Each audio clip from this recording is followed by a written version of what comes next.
My daughter and her husband took me hiking to a scenic cliff. When I was distracted, admiring the view, he pushed me over the edge. Despite the agony, I stayed completely still. Their plan was to fake an accident and steal my $3 million inheritance. But I survived and turned their lives into a living nightmare. If you're watching this, subscribe and let me know where you're watching from. I should have seen it coming when Sarah suggested the family hiking trip. My 35-year-old daughter never suggested anything that didn't benefit her directly. But there I was, 6 months after burying my husband, Robert, desperately craving any connection with my only child and her husband, Michael. "Mom, you've been cooped up in that house too long," Sarah had said during her rare phone call 3 weeks earlier. "Michael found this gorgeous trail in Colorado. The autumn colors are supposed to be spectacular this time of year. It'll be good for you to get some fresh air." Fresh air. As if grief could be cured by elevation and exercise. But I agreed because I missed her. Missed the family dinners. Missed feeling like I mattered to someone. Robert's death had left me wealthy but utterly alone. And Sarah knew exactly which buttons to push. The drive to Cliffside Trail took 2 hours from Denver. Michael chatted enthusiastically about his new promotion at the investment firm while Sarah scrolled through her phone in the passenger seat. I sat in the back like a child, watching the landscape change from suburban sprawl to rolling hills dotted with golden aspens. "This is perfect weather for hiking," Michael said, adjusting his designer sunglasses. "Not too hot, not too cold, and the visibility today is incredible." The trailhead parking lot was nearly empty on this Tuesday morning. Most sensible people were at work, not dragging their recently widowed mothers up mountain paths. But Michael had insisted Tuesday was better. Fewer crowds, better photo opportunities. "Let's get some pictures before we start," Sarah said, suddenly animated. She pulled out her phone and began taking shots of the three of us by the trail marker. "Mom, move a little to the left." "Perfect. This is going to be such a nice memory." Memory. The word should have triggered alarm bells, but I was too grateful for her attention to question anything. The trail began gently, winding through stands of aspen and pine. Michael carried a large backpack filled with water bottles, granola bars, and what he called emergency supplies. Sarah walked between us, occasionally linking her arm through mine in a gesture that felt more performed than genuine. "Remember when we used to hike when you were little?" I asked her as we navigated a particularly rocky section. "Not really," she replied, her voice distracted. "Michael, how much further to the viewpoint?" "About another mile," he said, checking his GPS watch. "Trust me, it's worth it. The cliff overlooks the entire valley." Cliff, another word that should have raised red flags. But I was 65 years old, reasonably fit, and confident in my ability to handle a moderate hiking trail. What I wasn't prepared for was my own family's capacity for betrayal. The viewpoint was everything Michael had promised. A dramatic granite outcropping that jutted out over a 200-foot drop into a rocky ravine below. The autumn foliage spread out like a patchwork quilt, breathtaking in its beauty. "Isn't this incredible, Mom?" Sarah said, suddenly solicitous. "Come closer to the edge. You can see the whole valley from here." I should have noticed how they positioned themselves behind me. Should have questioned why Michael was adjusting his backpack straps so carefully, why Sarah was checking her phone again, why they both seemed nervous despite the successful hike. Instead, I stepped closer to the edge, mesmerized by the view. The wind caught my hair, and for a moment, I felt something approaching peace for the first time since Robert's funeral. That's when I felt Michael's hands on my back. The push was quick, calculated, and brutal. One moment I was admiring the golden valley below. The next I was tumbling through empty air, branches tearing at my clothes, rocks scraping against my skin. My nursing training kicked in even as I fell. Protect your head. Try to control the landing. Don't fight the momentum. But physics doesn't care about training, and gravity doesn't negotiate. I hit a ledge about 30 foot down, my left shoulder taking the brunt of the impact. Pain exploded through my body like lightning, but the ledge was narrow, barely 3 feet wide. One wrong move, and I'd continue falling to the bottom of the ravine. Above me, I could hear voices. Sarah's panicked-sounding cry of, "Mom, oh my God, Mom." Michael's urgent shouts about calling for help. To anyone listening, they sounded like distraught family members dealing with a tragic accident. But I could see them from my position on the ledge. Sarah was looking down, not with horror, but with calculation. Michael had pulled out his phone, but he wasn't dialing 911. He was texting someone. My medical background had taught me to stay still when injured, to assess damage before moving. That caution probably saved my life because it kept me quiet long enough to hear their real conversation. "Can you see her?" Michael asked, his voice carrying clearly in the mountain air. "She's on that ledge," Sarah replied, her tone completely different from the panicked daughter act she'd performed moments earlier. "Is she moving?" "Doesn't look like it." "Should I throw some rocks?" "No, you idiot. It has to look like an accident. Besides, it's a 30-foot fall onto granite. She's probably already dead." Already dead. My own daughter was standing 30 feet above me, calmly discussing whether I was dead yet, and sounding almost disappointed that I might have survived their murder attempt. "What if she's just unconscious?" Sarah asked. "What if someone finds her and she wakes up?" "Then we stick to the story," Michael said. "She was admiring the view. Got too close to the edge, slipped and fell. We're devastated. We tried to save her. These things happen with elderly people." Elderly people. I was 65, not 90. But to them, I was just an old woman whose time had conveniently come.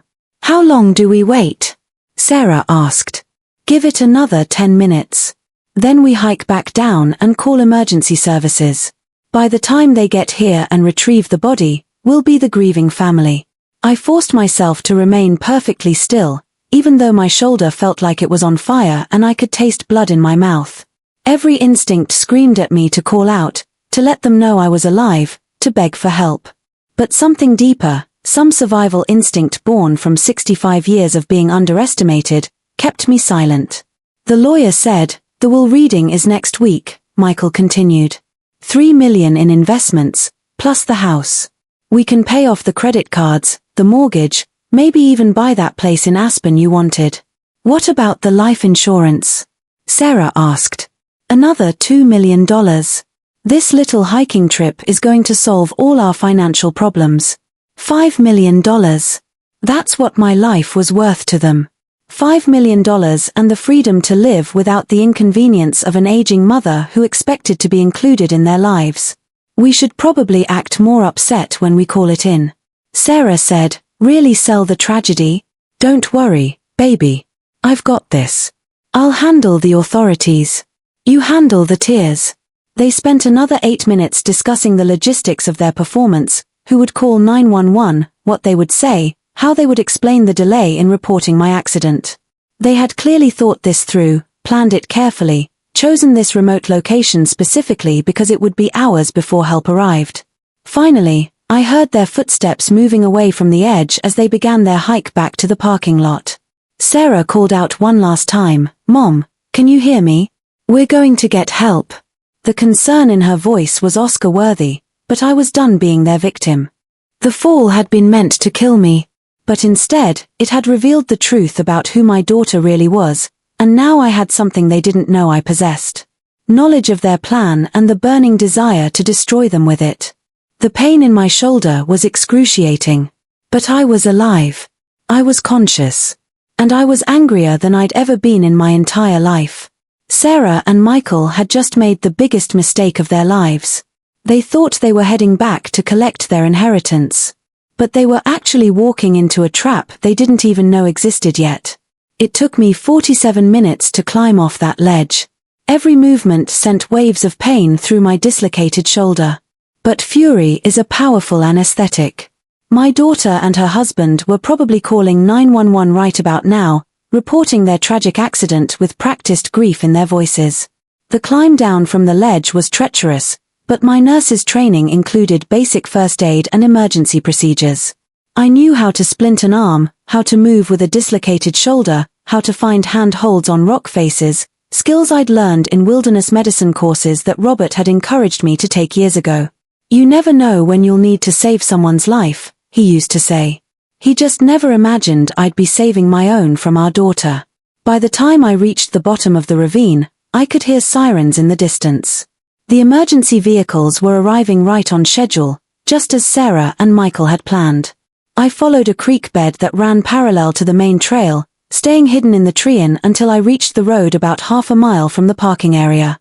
A tourist couple from Texas stopped when they saw me stumbling along the roadside, my clothes torn and blood on my face. Are you hurt?" the woman asked, jumping out of their SUV. "Do you need medical attention?" "I took a fall on one of the trails," I said, which was technically true. "Could you drive me to the nearest urgent care clinic? I think my shoulder is dislocated." They were kind people, the sort who would help a stranger without asking too many questions. I made up a story about hiking alone, taking a wrong turn, slipping on loose rocks. They tisked sympathetically and drove me to a clinic in the next town over, insisting on waiting while I got checked out. The doctor confirmed my shoulder was dislocated along with several nasty scrapes and what would become spectacular bruises. "You're lucky," he said while resetting the joint. "Falls like that can be fatal at your age." At my age. Everyone kept reminding me how old I was, how fragile, how lucky to be alive, but I didn't feel lucky. I felt dangerous. I paid cash for the treatment, giving a false name and address, no insurance cards, no paper trail. As far as the medical system was concerned, a woman named Helen Roberts had been treated for hiking injuries. Margaret Thompson was still lying dead at the bottom of a cliff, or so her family believed. The Texas couple offered to drive me home, but I declined, claiming my son was coming to pick me up. Instead, I took a taxi to a motel on the outskirts of town, paid for 3 nights in advance, and settled in to plan my revenge. The news report that evening was exactly what I expected. Local woman dies in hiking accident. There was a brief interview with Sarah and Michael, both looking appropriately devastated. Sarah had managed to produce real tears, which was more acting ability than I'd given her credit for. She loved the outdoors, Sarah told the reporter, her voice breaking. She just wanted to see the autumn colors one more time. If only we'd stayed closer to her. If only we'd been more careful. Michael wrapped his arm around his wife protectively. "Margaret was like a second mother to me," he said. "We're going to miss her terribly. She lived such a full life and she died doing something she loved. Such a full life." Past tense. In their minds, I was already buried and forgotten. Nothing more than a bank account waiting to be emptied. I spent the next 2 days watching them from a distance. They went through the motions of grief beautifully, meeting with funeral directors, accepting condolences from neighbors, playing the part of a devastated family. But when they thought no one was looking, I caught glimpses of their real selves. Michael researching luxury cars on his phone while sitting in the funeral parlor. Sarah browsing vacation rental websites during what was supposed to be a somber dinner with Robert's old friends. They weren't mourning my death. They were celebrating their windfall. The will reading was scheduled for the following Monday. I learned this by calling my attorney's office, disguising my voice as Sarah's assistant. The entire estate, house, investments, life insurance would officially transfer to my grieving daughter within the week. But here's the thing about being dead. It gives you remarkable freedom to act without consequences. Dead people don't have reputations to protect, relationships to maintain, or social conventions to follow. Dead people can be absolutely ruthless. And I had 6 days to become the most ruthlessly effective dead person who ever walked the earth. Being dead is surprisingly liberating. I spent the 3rd day after my murder doing something I'd never done in 65 years of law-abiding life. I broke into my own house. Sarah and Michael were at the funeral home making arrangements for my memorial service. Nothing too expensive, of course, since they were still pretending to be financially struggling. I knew their schedule because I'd been following them, and grief-stricken relatives are remarkably predictable in their routines. The spare key was still hidden under the fake rock by the back patio, exactly where Robert had placed it 5 years ago. In case of emergencies, he'd said this definitely qualified. Walking through my own home as a dead person was surreal. Everything looked the same, but I could see it now through Sarah and Michael's eyes, not as my sanctuary, but as their jackpot. The Waterford crystal collection Robert had given me for our 25th anniversary. The antique furniture my grandmother had left me, the paintings we'd collected during our European trips, all of it was about to become theirs, along with the insurance money that would let them live like royalty for the rest of their lives. I headed straight for Robert's study, where he'd kept all our important documents. Sarah and Michael had already been through here. I could tell by the slightly disturbed papers and the way the filing cabinet drawer wasn't quite closed properly. They'd probably been looking for investment statements and insurance policies, calculating their windfall, but they'd missed what I was looking for. Robert's old recording equipment. My husband had been a meticulous man who believed in documenting everything. He'd recorded every business meeting, every important phone call, every conversation that might someday matter. Trust, but verify, he used to say, and always keep records. The digital recorder was exactly where I remembered it, tucked away in his desk drawer, along with the tiny wireless microphones he'd used for board meetings. Technology he'd insisted on learning, even though it frustrated him. "Margaret, we're living in the digital age," he'd said. "We need to adapt or get left behind." Now, his paranoid attention to documentation was going to save my life. I spent 2 hours setting up a surveillance system that would have made the FBI proud. Tiny microphones in their bedroom, living room, and kitchen. The main recording device hidden in the basement. Behind the water heater where they'd never think to look. Everything voice activated. Everything saved to a cloud server that Sarah didn't even know existed. While I worked, I found myself thinking about the woman I'd been just 3 days ago. Trusting, naive, desperate for my daughter's love. That woman had died on the cliff just as surely as if she'd hit the rocks below. The woman rigging surveillance equipment in her own house was someone entirely new. I also planted something else. A folder filled with fake financial documents suggesting that Robert had been hiding debts, that the inheritance wasn't as substantial as Sarah believed. Let them sweat a little while they waited for the will reading. Before leaving, I took one last look at the family photos lining the hallway. Sarah as a baby, her first day of school, her wedding to Michael. In every picture, she was smiling, happy, surrounded by parents who adored her. When had that sweet child turned into a woman who could push her mother off a cliff for money? The answer didn't matter anymore. The daughter I'd raised was gone, replaced by a stranger who saw murder as a financial planning strategy.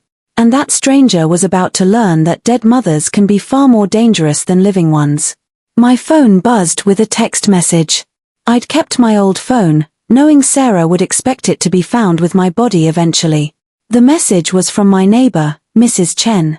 "Sarah told me about your accident. I'm so sorry for her loss. You were such a wonderful woman." Were past tense. Even my neighbors believed I was dead. I texted back, "Thank you for your kindness." 4. Margaret would have appreciated knowing she had such caring neighbors. It felt good to speak about my former self in the past tense. That trusting, grateful woman was gone forever. The woman who remained had work to do. The memorial service was held on Saturday at the Methodist church where Robert and I had been married 37 years ago. I watched from my rental car across the street, wearing a brown wig and oversized sunglasses I'd purchased at a pharmacy. The turnout was respectable.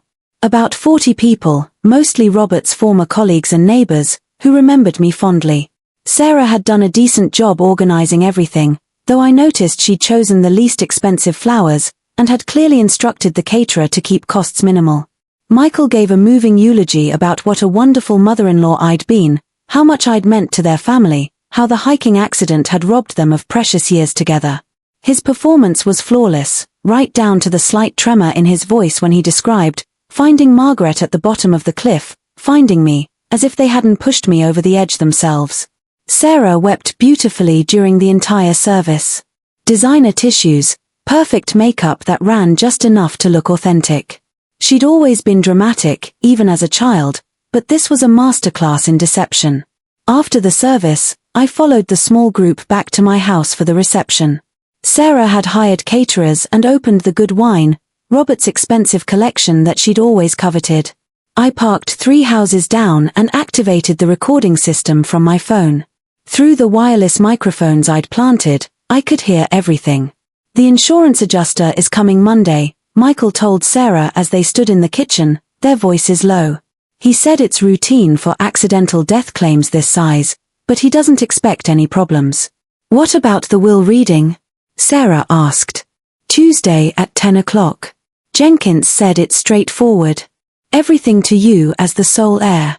No complications, no challenges expected. Good.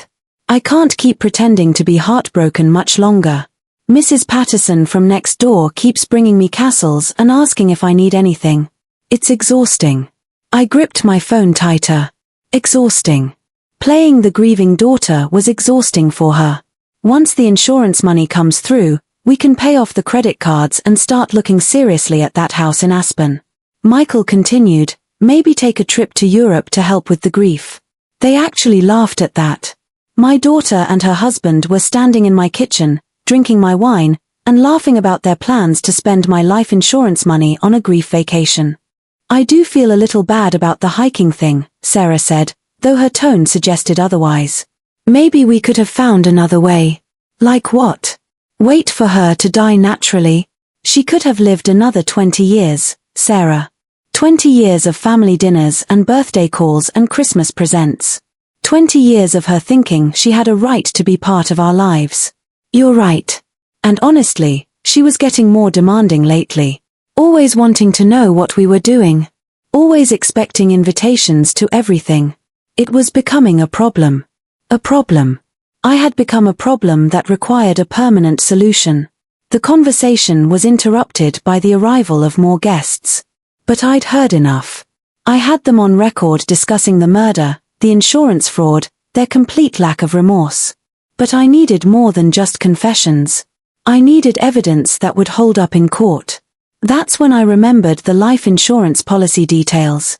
The $5 million policy Robert had taken out 2 years ago required a waiting period for suicide claims. But there was something else. It also had a clause about deaths under investigation. If there was any question about the circumstances of death, the insurance company would conduct their own investigation before paying out. Time to make them sweat. I drove to the nearest internet cafe and created an anonymous email account. Then I sent a message to the insurance company's fraud investigation division.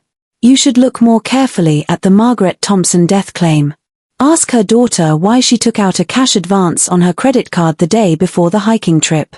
Ask her husband why he Googled life insurance waiting periods 2 weeks ago. Some accidents aren't really accidents. I didn't sign it, but I included enough specific details to ensure they take it seriously. Insurance companies hate paying out claims, and they especially hate being defrauded. The email was sent at 11:47 p.m. Saturday night. By Monday morning, Sarah and Michael's carefully planned inheritance would be frozen, pending investigation. Phase 1 of my revenge was complete. Now, it was time for Phase 2, making them understand exactly what they'd lost when they decided to murder their mother. The insurance investigator arrived Tuesday morning at 8:30 a.m. 2 hours before the scheduled will reading. I watched from my new vantage point, a coffee shop across from my house that had excellent Wi-Fi and clear sight lines to the front door. Sarah answered the door in a black dress, still playing the grieving daughter role, but I could see her confusion through the window as Detective Morrison showed his badge and asked to come inside. This wasn't part of their script. Through my surveillance system, I heard every word. Mrs. Walsh, I'm Detective Morrison with the Insurance Fraud Division. We've received some information regarding your mother's death that requires follow-up investigation. Information? Sarah's voice was carefully controlled, but I could hear the tension. What kind of information? The kind that suggests your mother's death might not have been the accident you reported, Morrison said. We'll need to ask you and your husband some questions.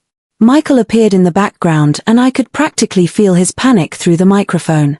This is ridiculous, he said. Margaret fell off a cliff. It was a tragic accident. We were there. Yes, you were there. Morrison agreed. That's exactly what we need to discuss. The questioning went on for an hour. Morrison was thorough, asking about the timeline, the location choice, their financial situation, the timing of various credit card transactions. Sarah and Michael stuck to their story, but I could hear the cracks forming. Why did you choose that particular trail? Morrison asked. Michael found it online. Sarah replied. He thought Mom would enjoy the scenery. And you'd never been there before. No, never. But I knew that was a lie. I'd found the browser history on Michael's computer during my house break-in. He'd researched that trail extensively, looking for information about emergency response times, cell phone coverage, and accident statistics. This wasn't a spontaneous family outing. It was a carefully planned murder scene. Mrs. Walsh, can you explain this cash advance? Morrison asked, and I heard papers rustling. $5,000 withdrawn from your credit card the day before the hiking trip. Silence. Sarah was probably trying to come up with a plausible explanation for money she'd taken out to pay their overdue bills before collecting the inheritance. That was for my mother's birthday present, she finally said. We were planning to surprise her next month. A $5,000 birthday present. That's quite generous for someone you described as financially independent. More silence. Michael stepped in. Detective, we're grieving here. These questions are inappropriate and insensitive. Our lawyer advised us not to discuss financial matters without representation. That's certainly your right, Morrison said. But I should let you know that the insurance payout is frozen pending completion of our investigation. All assets related to the claim will remain under review until we're satisfied about the circumstances of Mrs. Thompson's death. The silence that followed was deafening. $5 million, suddenly out of reach. How long does an investigation like this typically take? Sarah asked, her voice small. Depends on what we find, Morrison replied. Could be weeks, could be months. We'll be in touch. After he left, I listened to Sarah and Michael's meltdown with deep satisfaction. Someone knows, Sarah said, her voice shaking. Someone saw something or heard something. Or, it's probably just routine, Michael said. But he didn't sound convinced. Insurance companies investigate all large claims. $5,000. Michael, why did you let me take out that cash advance? It looks suspicious because we needed the money. The mortgage payment was due and we couldn't wait for her to die naturally. There it was, another admission on record. What if they find something? What if someone saw us on the trail? What if there are security cameras somewhere we missed? Then we stick to the story. Michael said, we're innocent. We loved Margaret. Her death was a tragic accident that devastated our family. But their panic was showing. The perfect plan was unraveling. And they had no idea that their biggest problem wasn't the insurance investigation. Their biggest problem was that I was still alive, still listening and just getting started. I finished my coffee and checked my watch. The will reading had been postponed due to the insurance hold, but Sarah and Michael didn't know that yet. They were probably getting dressed right now, preparing to inherit an estate that would never be theirs. Time for them to learn that dead mothers make the most dangerous enemies of all. That evening, I made my first direct move. I called Sarah's cell phone from a number she wouldn't recognize using a voice distortion app I'd downloaded. Enjoying your inheritance, Sarah? I asked when she answered. Who is this? Someone who knows what you did to your mother. The line went dead immediately, but I could hear her panicked voice through the surveillance system. Michael, someone knows. Someone just called me about Mom. Phase 2 was complete. Now they knew they were being watched. Time for Phase 3, making them pay. The anonymous phone calls became my specialty. Over the next week, I'd call Sarah at random times, always from different numbers, always with just enough information to terrify her without revealing how much I actually knew. Did you enjoy spending my jewelry money? I'd ask, referencing the diamond earrings she'd sold 3 months ago. Earrings she'd claimed were lost. The police are getting closer, Sarah. They know about the trail research. Michael's gambling debts are interesting. Does he know you're planning to divorce him once you get the insurance money? That last call hit a nerve. Through my surveillance system, I heard their first real fight since my death. You told someone about the divorce papers? Michael screamed. I didn't tell anyone. Sarah shot back. Those papers are locked in our safety deposit box. But I knew about the divorce papers because I'd had Sarah followed by a private investigator for the past 2 months before my death. Robert's illness had taught me to be suspicious about money, and something about Michael's behavior around our investments had troubled me. The PI had uncovered Michael's gambling addiction, his affairs with 2 different women, and Sarah's consultation with a divorce attorney about protecting her upcoming inheritance from marital assets. They'd planned to kill me, split the money, then divorce each other within a year. Even their marriage was just another financial transaction. "Someone's watching us," Sarah said, her voice breaking. "Someone knows everything. What if it's Mom's ghost?" "Ghosts don't make phone calls," Michael snapped. But I could hear the fear in his voice, too. They were both cracking under the pressure, making mistakes. Michael had started drinking heavily.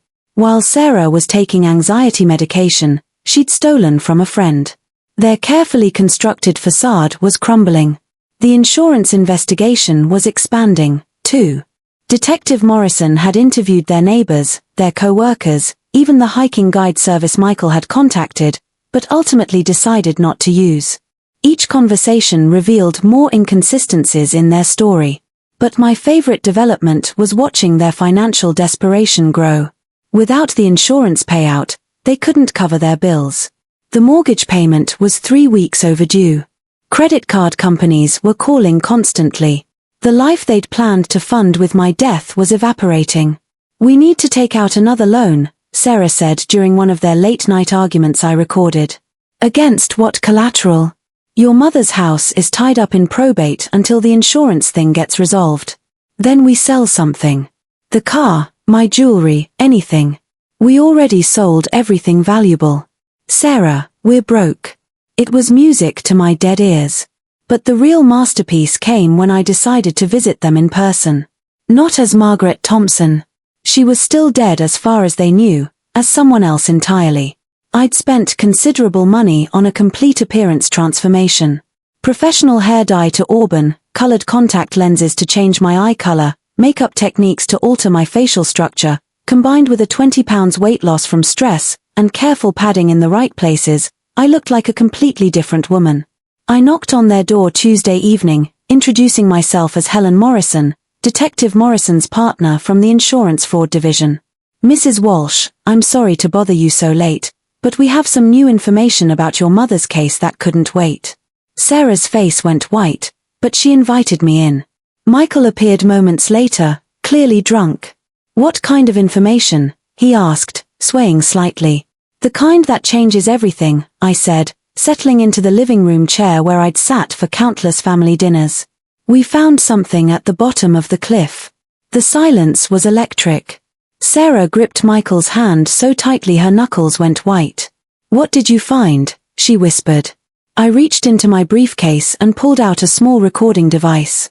Actually, just an old digital camera, but they couldn't tell the difference in the dim lighting. "Your mother's personal recorder." She was apparently in the habit of documenting her activities. Very thorough woman. Michael's face went grey. "That's impossible. Mom didn't use technology like that." But Sarah knew better. She remembered how meticulous I'd always been about keeping records, how I'd documented everything after Robert's cancer diagnosis. Her face told me she was imagining all the conversations that might be on that device. "The recording cuts off abruptly," I continued, "but we can hear voices in the background. Your voices specifically, having a very interesting conversation about insurance policies and financial problems." "We want a lawyer," Michael said immediately. "That's certainly your right," I agreed, standing up. "But I thought you should know. The district attorney is planning to file charges tomorrow morning. Murder in the first degree, insurance fraud, conspiracy. The recording provides clear evidence of premeditation." Sarah started hyperventilating. Michael began pacing like a caged animal. "Unless," I added casually, "you'd like to cooperate with our investigation. Help us understand exactly what happened on that trail." "What kind of cooperation?" Sarah asked through her tears. "Full confession, details about the planning, the execution, your financial motives. In exchange, we might be able to negotiate lesser charges." I left them with 24 hours to decide, knowing they'd spend every minute of it in hell. They called Detective Helen Morrison at 6 a.m. the next morning. Sarah's voice was from crying. Michael's was shaking from withdrawal sweats. "We want to make a deal," Sarah said. "Meet us at the police station at noon," I replied. "Bring your lawyer." Of course. I had no intention of meeting them at any police station. Instead, I spent the morning setting up the final phase of my plan. The real Detective Morrison was having an interesting morning, too. I'd sent him copies of all my surveillance recordings along with detailed financial records showing Sarah and Michael's debts, their insurance policy research, and their suspicious behavior patterns. I'd also included the fake confession I was about to extract from them. By the time Sarah and Michael arrived at the police station at noon, Detective Morrison was waiting with actual arrest warrants. But I wasn't done with them yet. While they were being processed downtown, I was back at my house, the house they'd planned to inherit, making some final preparations. I'd been living in motel for 2 weeks, but tonight I was coming home. The surveillance equipment stayed active. I wanted to record everything that was about to happen. They made bail that evening using the last of their credit card cash advances. When they returned to their house, exhausted and traumatized, they found me sitting in their living room. Not Helen Morrison, not a detective. Me, Margaret Thompson, their supposedly dead mother, very much alive and absolutely furious. "Hello, darlings," I said as they walked through the door. "We need to talk." Sarah screamed and fainted. Michael tried to run, but I'd locked the doors from the inside. "Sit down, Michael," I said calmly. "Let's discuss your financial planning strategies." When Sarah regained consciousness, she stared at me like I was actually a ghost. "You're dead," she whispered. "We saw you fall. You're dead." "Reports of my death have been greatly exaggerated," I said, borrowing from Mark Twain. "Though your disappointment about that is duly noted." Michael had gone completely silent, his brain apparently unable to process the impossibility of my presence. "I have some good news and some bad news," I continued. "The good news is that you're not going to prison for murder since your victim is obviously still breathing. The bad news is that attempted murder still carries a significant sentence." "Mom," Sarah started, but I held up my hand. "You lost the right to call me that when you pushed me off a cliff for my life insurance money. I prefer Margaret now." I'd prepared a detailed presentation of their crimes, complete with recorded confessions, financial evidence, and a timeline of their murder plot. Everything was documented, witnessed, and legally admissible. "Here's what's going to happen," I said. "You're going to confess to attempted murder. You're going to plead guilty to insurance fraud, and you're going to spend the next several years in prison thinking about what you lost when you decided I was worth more dead than alive." "We can explain," Michael said desperately. "We were in debt. We were desperate. We never meant to actually hurt you. You pushed me off a 200-foot cliff," I replied. "Exactly which part of that wasn't meant to hurt me?" Sarah was crying again. But these weren't the crocodile tears she'd shed at my memorial service. These were the tears of someone whose entire world was collapsing. "I'm sorry," she sobbed. "I'm so sorry, Mom. We made a terrible mistake." "No," I corrected her. "You made a calculated decision to commit murder for money, and now you're going to live with the consequences." But there was one more surprise waiting for them. "Before we conclude our family reunion," I said, pulling out a thick legal document, "there's something else you should know about your inheritance." Both Sarah and Michael looked at the papers with desperate hope. Even facing attempted murder charges, they were still thinking about money. "The will reading you missed while you were being arrested," I continued. "It contained some interesting provisions. This was my master stroke planned during those long hours in the motel room while they thought I was dead. I'd had my attorney draw up a new will 3 days before the hiking trip. One that Sarah and Michael knew nothing about. I changed my will 2 weeks ago," I said. "Funny thing about mother's intuition. Something told me I needed to be more careful about my estate planning." Sarah's face went white. "What kind of changes?" "The kind that reflect my growing concerns about your financial stability and decision-making capabilities." I opened the document and began reading the relevant sections. In the event of my death under suspicious circumstances, or if my daughter Sarah Walsh or her husband Michael Walsh are charged with any crimes related to my death, all assets previously designated for their inheritance shall be transferred to the following charities. I listed them all. The children's hospital where I'd volunteered, the animal shelter where Robert had adopted our dog, the scholarship fund at my old nursing school, organizations that would actually use the money to help people instead of funding luxury vacations and gambling debts. $5 million, I continued, going to people who deserve it instead of people who tried to murder me for it. Michael looked like he might have a heart attack. You can't do that. We're your family. Family doesn't push family members off cliffs, I replied. Besides, this is all academic since I'm not actually dead. The money was never yours to begin with, but Sarah was staring at the document with growing horror. The date, she whispered, the date on this will, it's from before the hiking trip. That's correct. I had some concerns about your lifestyle choices and wanted to ensure my money would be used responsibly. The truth was even more devastating than my lie. I'd been planning to revise my will anyway, not because I suspected they'd try to kill me, but because I'd grown tired of bankrolling their irresponsible spending. The hiking trip had just accelerated my timeline. So even if you'd succeeded in murdering me, I said, you wouldn't have inherited anything anyway. You would have committed murder for nothing. The silence that followed was deafening. All their planning, all their risk-taking, all their betrayal, and it was all for money they were never going to receive. What happens now? Sarah asked, her voice barely audible. Now you go to prison, I said simply. The district attorney has enough evidence to convict you both. The recordings, the financial records, your behavior patterns, it's all very compelling. And then you live with the knowledge that you destroyed your family for money you were never going to get. That you traded your mother's love for a pipe dream, that you are exactly the kind of people who deserve to lose everything. I stood up, gathering my papers. Oh, and one more thing. I'm donating your house to charity, too. Turns out I co-signed for your mortgage, which makes me a co-owner. Since you'll be unable to make the payments from prison, I'll be assuming full ownership and gifting it to the homeless shelter downtown. Michael lunged toward me, but I was ready. The pepper spray I'd been carrying since my resurrection stopped him cold. Violence seems to run in the family, I observed as he writhed on the floor. Good thing I've learned to defend myself. I walked toward the door, then turned back for one final comment. For what it's worth, I really did love you both, but love has its limits, and attempted murder is definitely beyond them. I left them there, crying, defeated, and finally understanding the true cost of their greed. But I wasn't quite finished with them yet. The trial was a media sensation.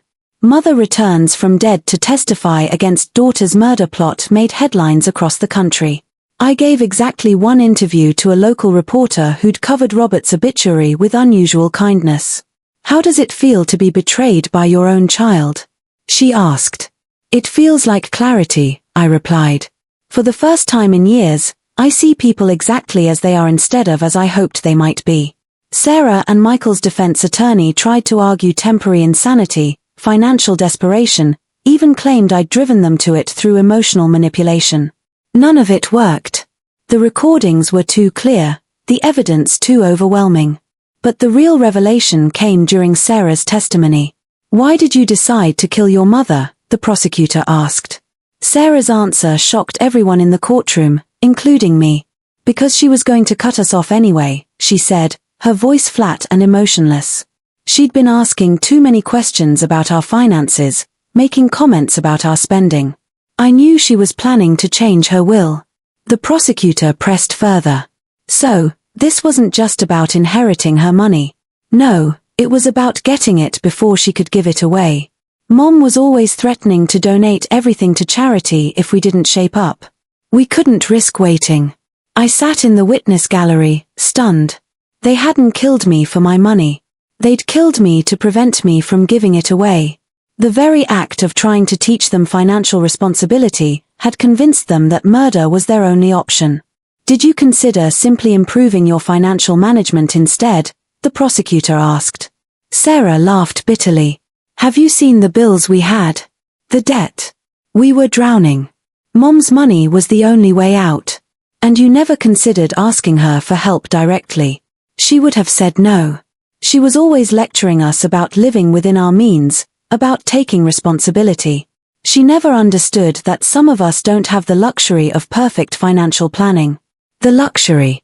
She'd characterized my lifetime of careful saving and responsible spending as a luxury, as if it was something I'd been born with rather than something I'd earned through decades of sacrifice. But the most devastating moment came when Michael took the stand. "I never wanted to hurt Margaret," he said, tears streaming down his face. "But Sarah convinced me it was the only way. She said her mother would never miss the money, that she was too old to enjoy it anyway." "Too old to enjoy life," the prosecutor pressed. Sarah said Margaret had already lived her life, had her marriage, raised her family, traveled with her husband. Sarah said it was our turn now, that we deserved a chance to live well while we were still young enough to appreciate it. I felt something break inside me at those words.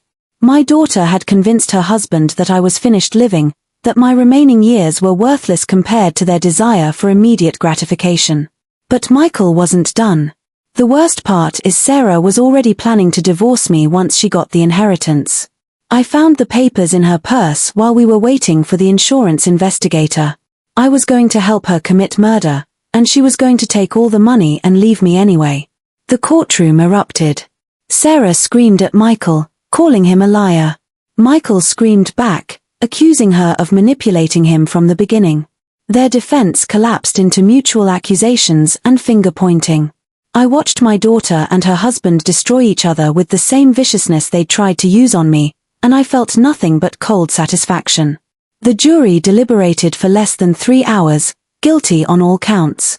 Sarah received 15 years for attempted murder and conspiracy.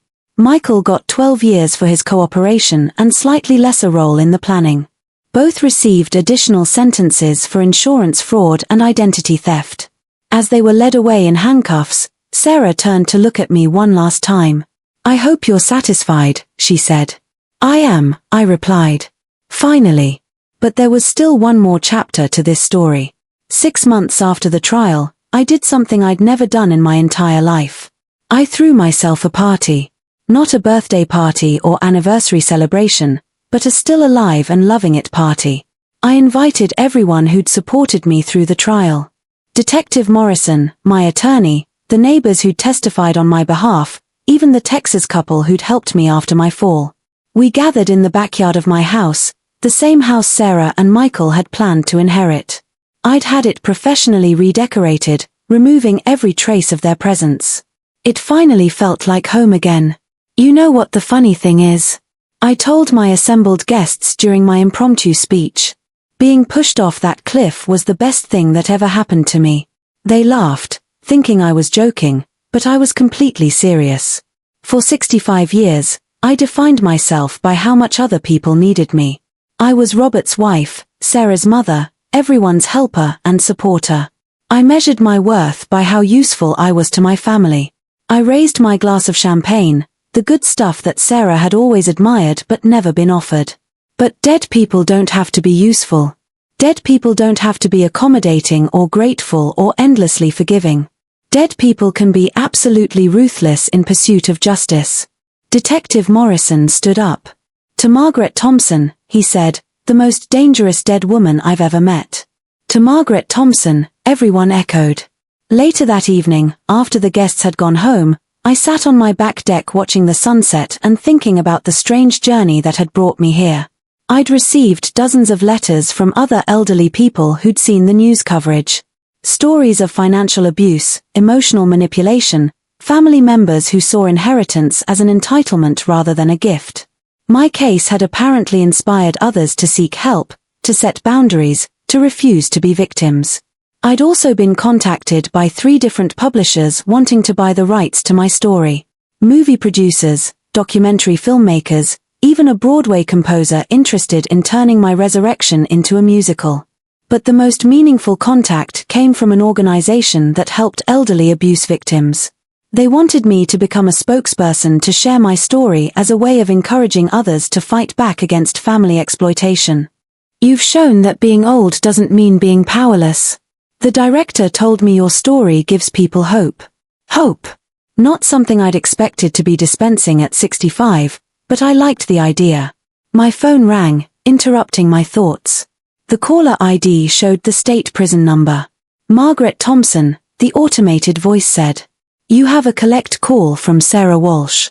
Will you accept the charges? I thought about it for exactly 3 seconds. No, I said, and hung up. Some bridges once burned should never be rebuilt. Some relationships once poisoned by murder attempts can't be salvaged with apologies and explanations. I had a new life now built on the ashes of the old one. A life where I was valued for who I was rather than what I could provide. Where my money was mine to spend or donate as I saw fit. Where family was defined by love and respect rather than blood and obligation. Sarah and Michael had tried to kill me for $5 million they were never going to receive anyway. Instead, they'd given me something far more valuable. The knowledge that I was strong enough to survive anything, smart enough to outwit anyone who underestimated me, and ruthless enough to destroy people who threatened me. They'd thought they were pushing a helpless old woman off a cliff. Instead, they'd awakened a force of nature they never saw coming. And that force of nature was just getting started. I poured myself another glass of champagne and smiled at the setting sun. Tomorrow I was meeting with the Abuse Prevention Organization. Next week I was flying to New York to discuss the book deal. Next month I was starting a foundation to help elderly victims of family financial abuse. My daughter had tried to end my story by pushing me off a cliff. Instead, she'd just given me the perfect opening chapter for the rest of my life. Thanks for listening. Don't forget to subscribe and feel free to share your story in the comments. Your voice matters.